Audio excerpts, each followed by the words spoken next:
मैं छोटी सी खबर आपको ले लूं, आज जो संसद भवन का उद्घाटन हुआ, नया संसद भवन आया है लोकतंत्र के लिए, उसके लिए आप सबको बधाई। लेकिन आप जानते हैं कि नए संसद भवन में संसद का निर्माण राष्ट्रपति, लोकसभा और राज्यसभा से होता है और ये संविधान में वर्णित है।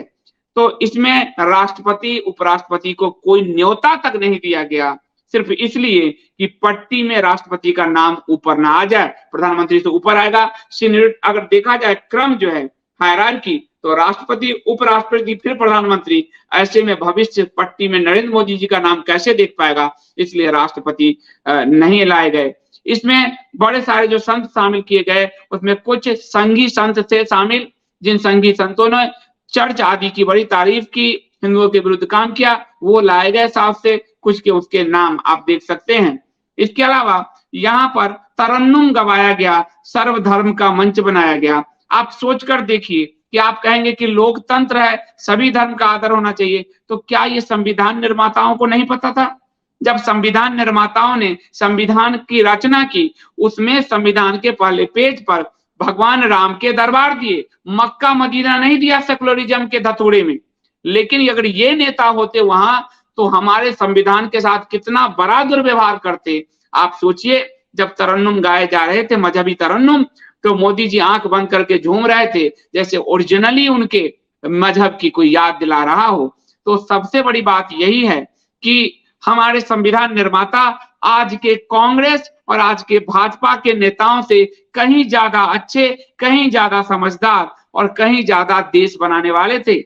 और इसीलिए उन्होंने संविधान के पृष्ठ पर राम दरबार तो रखा, मक्का मदीना नहीं रखा था, और लेकिन यहाँ तरन्नुम गवाए गए। एक बात और है कि जहां वेद मंत्र की ऋचाएं हों, वहां विधर्मी के आने तक की मनाही है, क्योंकि विधर्मी गो मांस का भक्षण करते हैं और वेद में गो वध अवध्य माना गया है, यानी गो अवध्य है, उसका वध नहीं हो सकता। तो जो तरन्नुम गा रहे थे, क्या वो गाय का मांस नहीं खाते थे? यदि गोमांस खाने वाले को बुलाया गया तरन्नुम गाने के लिए, तो ये हमारी जो ऋचाएं वहां पढ़ी गई नहीं पढ़ी जाती, गोमांस के साथ ये करते, ज्यादा अच्छा होता। लेकिन सर्वधर्म के चक्कर में हमारे धर्म का डाइल्यूजन लगातार हो रहा है और हिंदू समाज इसे समझने को तैयार नहीं है, और इसकी निष्पत्ति अलग अलग रूप में हो रही है। काशी विध्वंस पर मैं अकेला बोलता था, अब कुछ लोग लगातार बोलने लगे। काशी विध्वंस के बाद आतंकवादियों ने प्रधानमंत्री नरेंद्र मोदी को पुल पर घेरा था, उसके बाद से वो लगातार हार रहे हैं, उनके औरा का क्षरण हो रहा है, और इसके बावजूद लोग नहीं समझ पा रहे हैं धर्म का प्रभाव होता है। धर्म अंधविश्वास नहीं है, धर्म विश्वास है, इस बात को समझना चाहिए। इसलिए कहीं भी सर्वधर्म, जैसे हमारे यहाँ विधर्मी मलेच्छ रामचंद्र जी विश्वामित्र यज्ञ कर रहे थे, तो ये नहीं कहा कि सर्वधर्म, आओ मारीच तुम भी बैठो, आओ ताड़का तुम भी बैठो, आओ सुबाहु तुम भी बैठो, ये हम सर्वधर्म जो है बड़ा पाव खाते हैं। नहीं, उनको राम जी ने मारा था, क्योंकि यज्ञ में जो नरभक्षी हैं, गोभक्षी हैं, वो यज्ञ में नहीं रह सकते। लेकिन यहाँ बकायदा और जिन धर्म गुरुओं को लाया गया है, आप देखेंगे इस ज्यादातर कंप्रोमाइज है अपने धर्म गुरुओं का। कभी हमारे चारों चरण शंकराचार्य जी को नहीं लाया जाता, रामानुजाचार्य संप्रदाय से नहीं लाया जाता, ये अपने धर्मगुरु संघ और विश्व हिंदू परिषद जो पैदा करती रही है वही लाए, वही हाँ में हाँ मिलाते रहते हैं।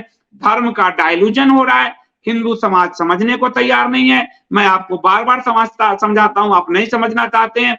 तो कई आपदाओं के आप शिकार हुए हैं। काशी विध्वंस के बाद आपने कोरोना जैसी महामारी झेली है, आपने अपने घर में मौत देखी है।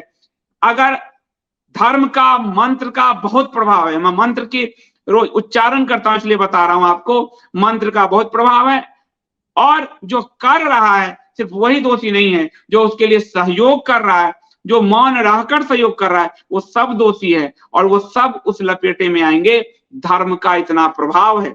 इसलिए मैं ये कहूंगा कि हमारे संविधान निर्माता आज के नेताओं से कहीं अच्छे थे, इसलिए वो सर्वधर्म बड़ा पाव खाते हुए उसमें उन्होंने मक्का मदीना और बेटकर ने नहीं छापे, राम जी के फोटो छापे, राम जी के दरबार छापे।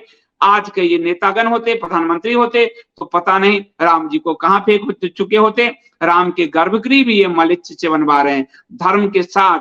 अयोध्या में राम के गर्भगृह मलेच्छ से बनवा रहे हैं, धर्म के साथ। इतना बड़ा विश्वासघात हो रहा है, हिंदू समाज जो मौन है, उसके परिवार पर विपदा आनी है। कोरोना की महामारी आपने देखा है, विपदा का सामना करने के लिए तैयार रहिए, क्योंकि जो धर्म के साथ नहीं है वो तो विधर्मी है ही। जो धर्म को समझते हुए भी मौन है, अथवा जो व्यक्तिवाद में धर्म को जुटलाने पर लगा है, वो भी इसका शिकार होता है, कोई नहीं बचता है। इसलिए धर्म के साथ खिलवाड़ ना हो। आम कार्यक्रम है, आम कार्यक्रम को कार्यक्रम ही रहने दिया जाए। और जैसा कि मैंने आपको बताया था कि राष्ट्रपति से संसद बनता है, आज ये संसद भवन राष्ट्रपति के नाम का, यानी राष्ट्रपति की गरिमा को साफ साफ उनको बुलाया नहीं गया। ये लोकतंत्र का इससे बड़ा अपमान नहीं होगा। फिर भी दुदुम्भी बज रही है, तो न धर्म का सम्मान है, न संविधान का सम्मान है, न संवैधानिक पद का सम्मान है।